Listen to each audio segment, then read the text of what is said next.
আগামী দিনগুলোতেও যেন সেইভাবে দায়িত্ব পালন করতে পারি। যে ভাইরা এখানে যারা আমি বলেছেন, আমার বন্ধু সংগঠন বিএনপির প্রধান তিনি কিছু কথা এখানে বলে দিয়েছেন।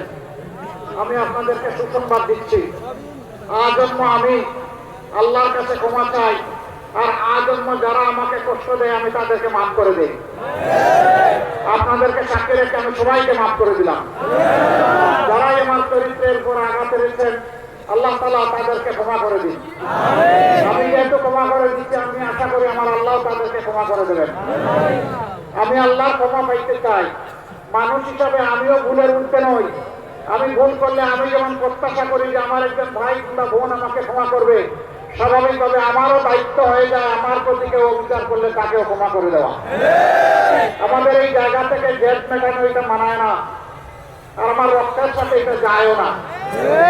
আপনারা দেখেছেন 24 বিপ্লবের পর 5 তারিখ রাত সর্বপ্রথম আল্লাহর মেহেরবানি আমার মুখ থেকেই বের হয়ে এসেছিল যে আমাদের উপর যারা অতীতে জুলুম করেছে দল হিসাবে আমরা কারো উপর থেকে প্রতিশোধ নেব না।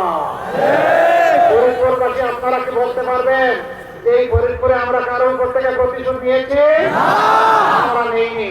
এখানে আমাদের নেতৃবৃন্দের বিরুদ্ধে মিথ্যা মামলা দেওয়া লোকেরা ছিলেন, তাদের দিকে আমরা গোলাপের একটা পাপড়িও টুকে মারিনি। কেন মারিনি জানেন? আমরা বিশ্বাস করি এই দুনিয়ার বিচারই শেষ বিচার নয়, এটা দেয় ফাইনাল জাজমেন্ট।